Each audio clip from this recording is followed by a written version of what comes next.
On se retrouve aujourd'hui pour parler des crises d'angoisse. C'est une vidéo qui est complémentée par un article sur mon blog. C'est quelque chose que j'aime de plus en plus faire parce que j'ai l'impression que ça vous permet de plus approfondir le sujet et aussi de voir différentes facettes du sujet.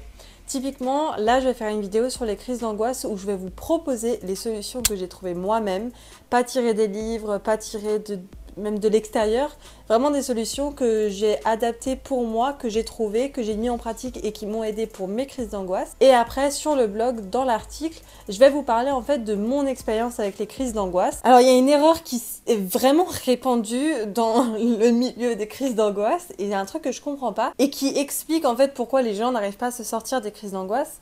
C'est typiquement parce que quand ils sont en train de faire une crise d'angoisse, ils essayent de répondre au pourquoi. Ils essayent de se dire pourquoi je suis en train de faire une crise d'angoisse, qu'est-ce qui m'arrive, pourquoi je suis là, pourquoi il y a ça qui m'arrive. Sauf que la réponse, il y a très peu de chances que tu l'aies. Les crises d'angoisse, ça peut être une accumulation d'angoisse, ça peut être un moment T, ça peut être lié à des traumatismes. Et en plus, donc du coup, ça t'angoisse encore plus parce que t'es là genre mais pourquoi ça m'arrive et je sais pas et du coup ça me fait angoisser alors qu'à la base j'étais déjà en crise d'angoisse. Moi, c'est une méthode de travail que je t'ai expliqué aussi sur ma page d'accueil de mon site, c'est ma méthode de travail, comment j'ai envie de travailler avec les gens que je veux accompagner dans les relations toxiques et dans les dépressions. D'ailleurs, je fais un tout petit aparté. Si tu veux que je t'accompagne sur les thèmes des relations toxiques et ou des dépressions, donc c'est-à-dire si tu as vécu des relations toxiques, si tu es dans des relations toxiques et que tu veux t'en sortir, que tu veux aller mieux, si tu as vécu une dépression ou que tu es en train de t'en sortir et que tu as besoin d'un accompagnement, eh ben, si tu as envie que moi, je t'accompagne là-dedans, je te laisse un formulaire en barre d'infos que tu peux remplir qui me permettra de savoir ton profil, qui me permettra de faire une première heure d'accompagnement avec toi et après on verra par la suite si tu as envie de continuer ça ou pas. Et si moi aussi, je pense que tu es quelqu'un que je peux aider ou qu'il vaut mieux que je te redirige vers quelqu'un d'autre. Voilà, petit aparté fini, on reprend sur la méthode de travail qui est la mienne, c'est plutôt mettre l'accent sur le comment. Alors, je t'ai déjà fait une vidéo là-dessus sur le pourquoi, le comment, la première étape vers la fin de dépression.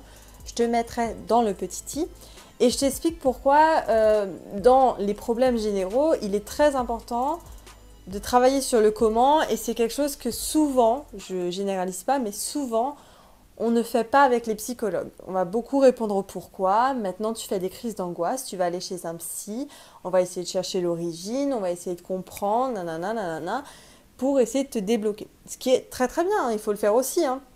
Mais moi, de mon côté, j'ai envie de te proposer des solutions sur le moment, que tu peux faire même maintenant, même si tu ne sais pas pourquoi tu fais ces crises d'angoisse. Et c'est pour ça que je vais te donner, je crois, 4-5 solutions, exercices à faire, pas sur le moment, mais en amont. Parce que je pense que la pire des erreurs, c'est d'essayer de régler une crise d'angoisse, de trouver une solution sur le moment et qu'on n'y ait même pas pensé avant. Je pense pas que le moment idéal où tu puisses trouver des solutions est un moment où tu es en angoisse, où tu as l'impression que tu vas mourir, où tu as l'impression que tu contrôles rien, tu comprends rien à ce qui se passe autour de toi. Alors, premier exercice, c'est un exercice que moi, j'ai réussi à faire pendant une méditation. En fait, c'est un exercice où tu dois t'imaginer l'endroit où tu te sentirais le plus calme. Alors moi, c'est un exercice, comme je te l'ai dit, que j'ai appris pendant une méditation, c'est-à-dire que tu fais des respirations, et puis tu commences à t'imaginer quelles sensations tu aimerais avoir dans ton corps, tu commences à te voir arriver dans un endroit qui te fait du bien. C'est une forme de visualisation, mais en même temps, c'est une méditation parce qu'on se concentre encore sur notre respiration pendant tout le long. Comme je te l'ai dit, cet endroit, si tu le connais en amont, il est très simple d'y retourner pendant une crise d'angoisse. Par exemple, mon endroit à moi, c'est je me vois arriver comme ça dans une forêt avec un petit chemin et ça fait un petit rond comme ça. Et là, il y a un étang en face de moi. Et ici, il y a une balançoire. Alors des fois, il y a un hamac, mais des fois, il y a une balançoire. Souvent, il y a une balançoire. Et puis moi, en fait, je me balance comme ça, face à l'étang, toute la verdure autour de moi. Il n'y a pas un bruit à part le bruit des oiseaux et je me sens apaisée. Il ne faut pas associer cet endroit aux crises d'angoisse. C'est un endroit où tu peux t'y réfugier dans la vie naturelle. Genre, tu te sens bien, tu as envie d'être encore mieux, tu vas dans cet endroit mentalement. Et plus souvent tu iras dans cet endroit, plus il sera facile d'y accéder pendant une crise d'angoisse. Moi là, rien qu'en ayant montrer et expliquer cet endroit, je me sens plus détendue. Donc essaye de trouver ton endroit à toi. Peut-être que c'est sur un nuage. Peut-être que c'est les pieds dans l'eau. En tout cas, lié à ce premier exercice, il y a une deuxième méthode. C'est vraiment me visualiser en train de faire de la balançoire. Genre là, t'es là et tu pousses comme ça et tu vas de plus en plus haut. Alors c'est un peu le même principe que sauter sur un trampoline. Il est difficile d'être malheureuse ou angoissée. Bon après ça dépend si t'as le vertige et tout, vaut mieux pas t'imaginer là. Mais... Et moi la balançoire, j'aime vraiment la sensation de on s'envole, quoi, on se laisse aller. Ça j'ai... Ah. Toi ça peut être quand, je sais pas, tu joues au loup ou quand tu fais de la marelle, je sais pas. S'il y a un exercice comme ça, un peu rattaché à un esprit d'enfance, un peu rattaché à un moment où t'étais joyeux, où t'étais détendu dans ton enfance, ou même là, eh ben quand tu seras dans une crise d'angoisse, tu te verras en train de faire ça. Mais aussi dans ton corps. Tu n'es plus en train de penser à « oh là là, mon cœur il est en train de partir, il va s'envoler », mais tu es en train de penser à « ah, la balançoire, comme c'est bien la balançoire ». Après, un exercice qui, je pense, est un peu plus connu, donc je ne vais pas vraiment le détailler, c'est juste d'essayer de porter son attention sur quelque chose d'autre au moment présent. Genre là, je suis en train de faire une crise d'angoisse ici, ben je me concentre sur la lampe, j'essaie de la décrire, j'essaie de décrire sa couleur, sa forme, sa taille. Et en fait, ça permet de s'évader et de plus penser à ce qui est en train de se passer. Ça, c'est un exo. Si par exemple, je ne vais pas faire mes exercices en amont, ce qui n'est pas bien, tu pourras penser à moi la prochaine fois que tu fais une crise d'angoisse et essayer de décrire ce qui t'entoure. Alors maintenant, je vais prendre une situation pour que tu comprennes bien. J'ai une amie à moi qui fait des crises d'angoisse souvent le matin en se levant. Alors, je lui ai proposé 2 exercices à ça. Le premier, c'est que tous les soirs, elles se disent « je vais bien dormir ». Et je vais bien me réveiller. On parle pas de crise d'angoisse, on parle rien du tout, c'est juste l'histoire que ça va bien se passer. Si par exemple toi tu fais une crise d'angoisse dans les restaurants, admettons, parce que t'aimes pas quand il y a du monde, ou t'aimes pas manger, ou t'as des problèmes avec la nourriture, eh ben tu peux te dire, je vais aller à ce restaurant, tout va bien se passer. Et il y a beaucoup plus de chances que ça se passe bien parce que tu pars détendu, tu pars pas en te disant, demain matin je vais faire une crise d'angoisse. Au restaurant, je vais faire une crise d'angoisse. En fait, c'est comme s'y préparait à la crise d'angoisse, tu vois, et ça t'angoisse. Attention quand même dans cet exercice à ne pas utiliser le négatif. Dire « je ne vais pas faire de crise d'angoisse », ton cerveau, il entend « crise d'angoisse ». Il vaut mieux se tourner vers le positif.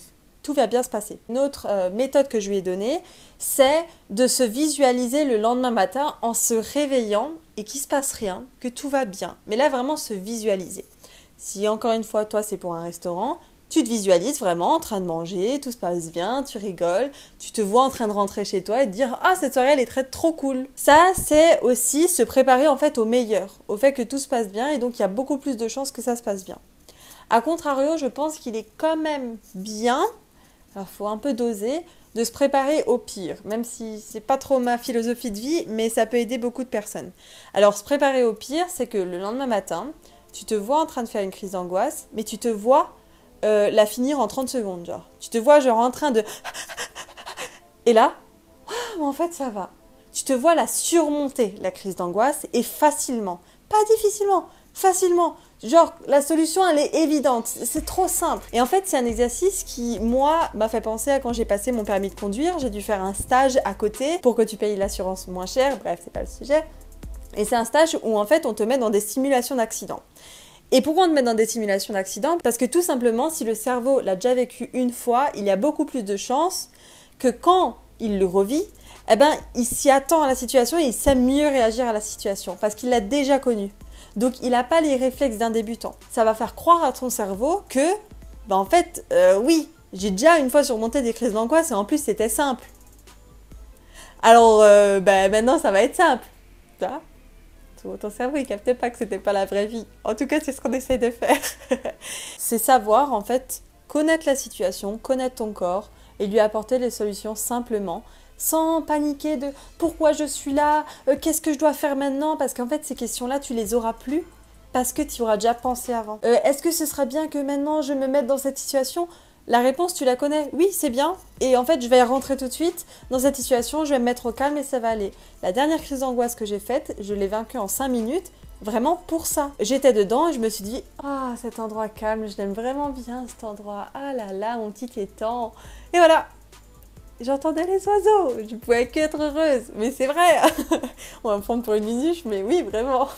J'espère vraiment que ces solutions t'auront aidé. Je t'invite encore une fois à aller voir mon article pour mon expérience si ça t'intéresse.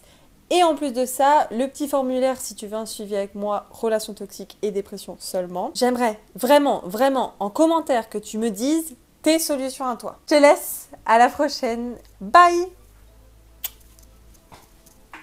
Oh, ça me fait trop plaisir de filmer à chaque fois. 1, 2, 1, 2, 3. I've been feeling so small.